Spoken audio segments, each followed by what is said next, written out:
So there's a lot of little known, unknown facts that are trickled and sprinkled throughout American history that if you just do a little bit of digging, you'll be able to find out the different nuances and the different things that African Americans were able to contribute to America.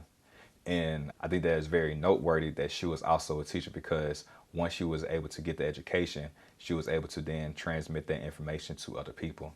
Hey, what's going on, everybody? I am Michael Q, LAU, and welcome to another episode of the ABEL Show, where it stands for Always Be Executing and Learning.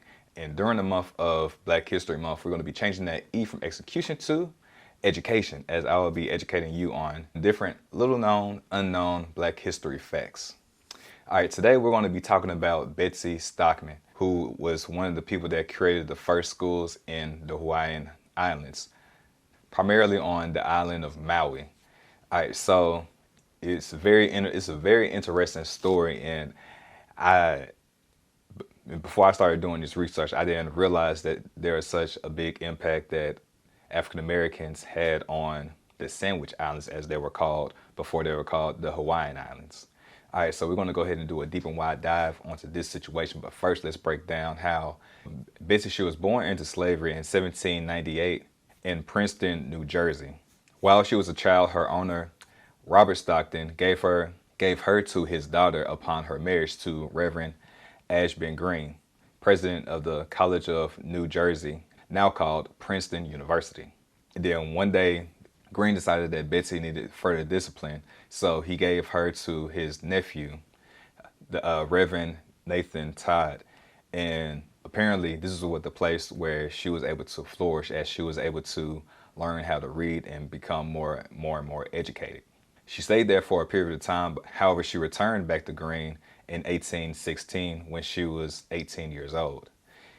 The next year, she turned 19, and during this time, she was admitted as a member of the First Presbyterian Church in Princeton, and this is likely the place that she was manumitted or freed from slavery. Now, during this time, they will be able to buy their slavery during this time, and thankfully, she was in New Jersey, up north, to where it is more lenient.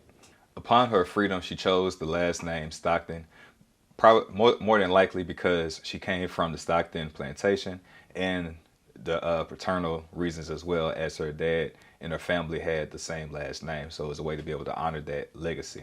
She stayed as a paid domestic servant with the Stocktons and continued to learn and read. And she also received some instruction from Reverend Green's sons. She gained her education from reading in Reverend Green's library and eventually gained fluency to read religious and scholarly texts in several languages. So she was well read.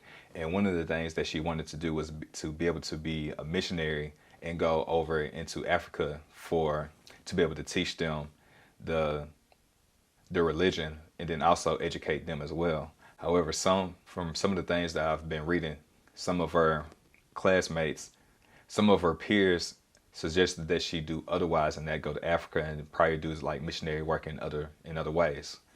So Betsey Stockton learned that Charles S. Stewart was interested in going to do some missionary work out in Hawaii, as he was a student in Princeton Theological Seminary, and she expressed a desire to be able to go. And along the way, Dr. Green and her Sabbath teacher wrote letters of recommendation to the American Board of Commissioners for Foreign Missions.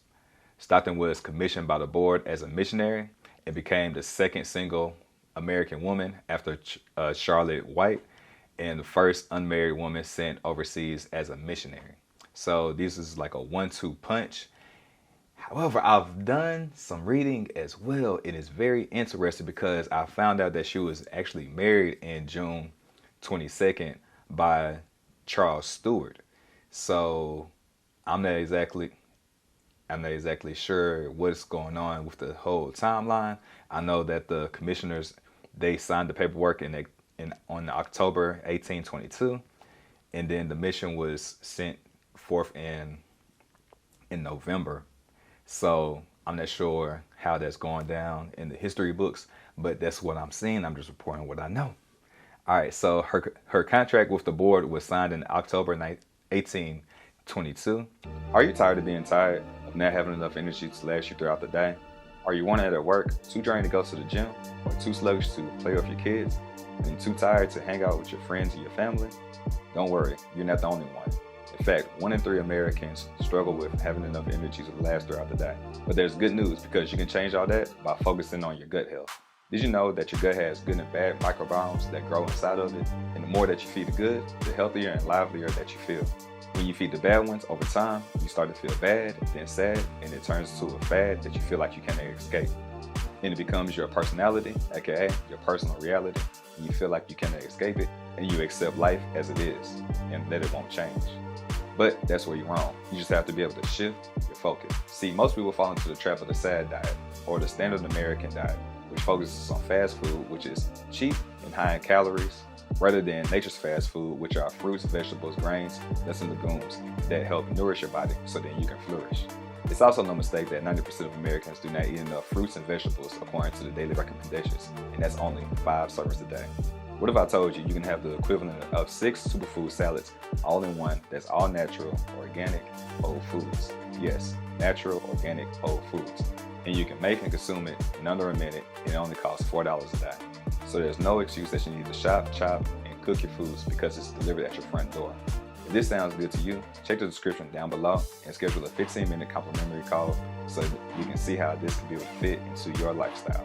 So you can change your personal reality and increase your energy, mood, digestion, sleep, and skin, all by focusing on your gut health, which is the cause to all your symptoms. Don't believe me? Just Google gut health blank and you'll find plenty of research articles that find a connection.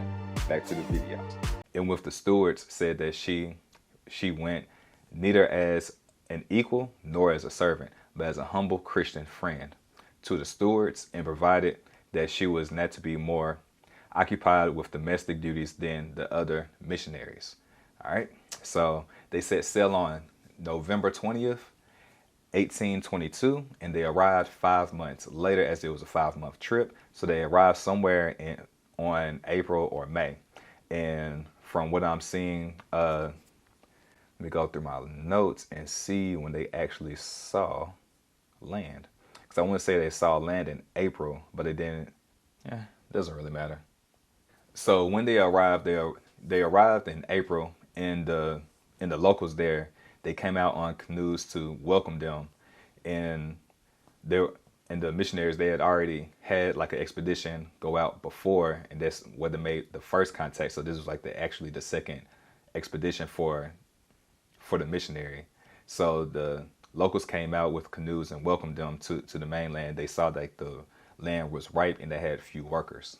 And they stayed on the island until 1825, when Miss Stewart started getting sick, so they wanted to be able to go back and make sure that she was fine. So along her stay there, she was able to create a school, and usually they will create a school for the higher standing people or the citizens of Maui. However, she was able to create a school for the common people, or it's known as the Maka'ainana.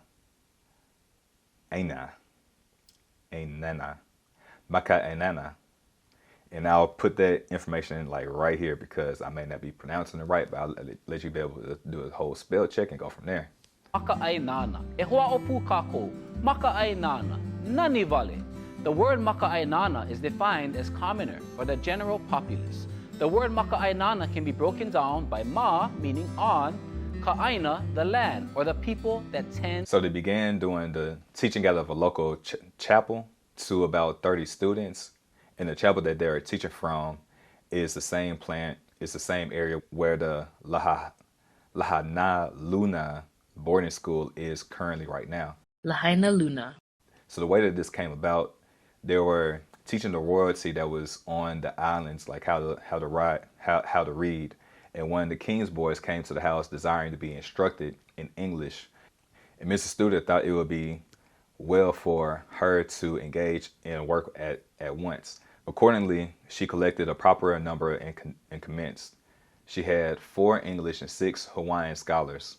This with the care of the family, I found as much as I can manage. And that's in Stockton's own words. And also in her own words as well, because this is coming from a journal, it says, "It was there, as Betsey said, that she opened a school for the common people, which was certainly the most which was certainly the first of its kind in Maui and probably the first of all Hawaii. For at the beginning, the missionaries were chiefly engaged in the instructions of the chiefs in their families, the royalty part. And as I was saying earlier, most of the people would teach the royalty, but they wouldn't teach, the lower class or the people that were doing the farming of the land. And that was something that Betsey was able to open up as well. So Betsey was greatly skilled in all matters relating to caring for a household, including care of the sick. This valuable friend and companion threw herself into the concerns of the Stewart family and the small missions station at Lahaina. But perhaps her most notable contribution as a missionary assistant in the Sandwich Islands was as a teacher. And the Sandwich Islands are the Hawaiian Islands, okay? It is significant that she helped to organize and was put in charge of the first school on the islands open to commoners, predominantly farmers. And again, predominantly farmers. And Stockton had asked the mission to allow her to create a school for the Maka'aina people, common people. And then the farmers, they were called the Maka'aina, the Maka'ainana.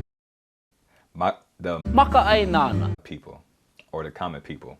So Stockton learned the Hawaiian language and established a school in Maui where she first taught English, Latin, history, and algebra. All right, so that's a lot of teaching that's going on. So that's a lot of teaching that she was able to do for the people of the island of Maui. So years have passed now, and they left the island on October 15th, 1825. And now that I'm thinking about it, they arrived on the island just about 200 years ago, as they arrived in April or May 1823.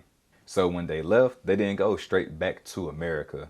Apparently they wanted to make a pit stop, so they went all the way to London. To learn more information about Purium and the family of products, check out the description down below to set up a 15-minute complimentary call, and you can also check out the website. You're just one click away for a better life. Your health is too important to continue to push it off. Go ahead and check out the website and see if a product fits you. And they arrived in 1926, 1925. They left the island in October. They arrived in England in April 1826 on an English port, and they stayed there for a couple of months. And then they left London and arrived in New York in August 1826. And while Stockton was still on the islands of Hawaii, she decided to write a letter going back to Ashburn Green, which was the person that she was doing domestic work for in 1824. And she wrote, I have now a fine school of the lower class of people, the first, I believe, that has ever been established. Charles Stewart wrote that the common folk had made application for books and slates and a teacher. And the first of its kind was the first of, really teaching to the people that weren't of noble class, the lay people, the farmers. Upon returning to the mainland, where she was assigned to teach Native American children in Canada, she spent the final years of her life teaching black children in Philadelphia, Pennsylvania. And in 1814, she helped found Princeton's first Presbyterian Church of Color, which in 1848 was renamed the Witherspoon Street Church. Betsey Stockton died in her hometown of Princeton, New Jersey in October 1865. She was buried in Cooperstown, New York, alongside the Stewart family.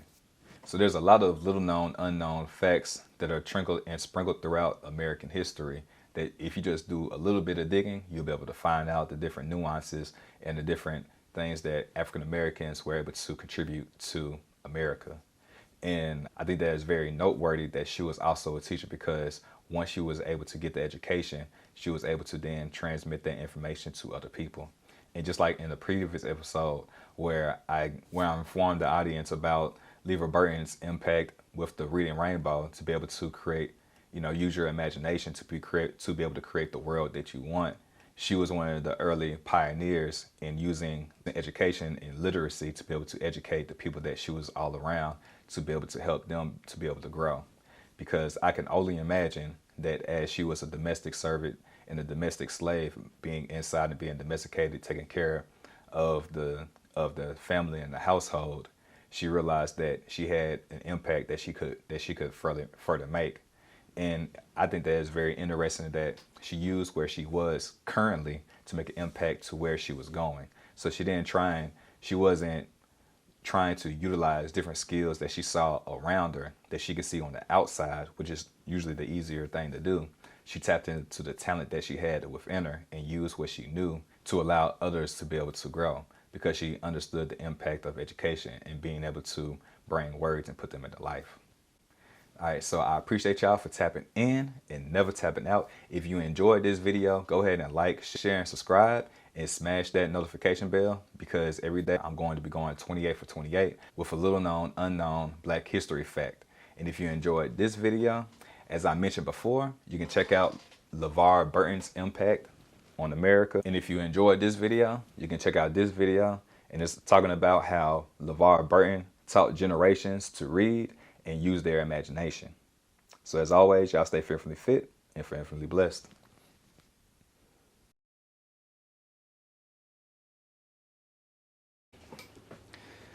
Gotta turn off this air,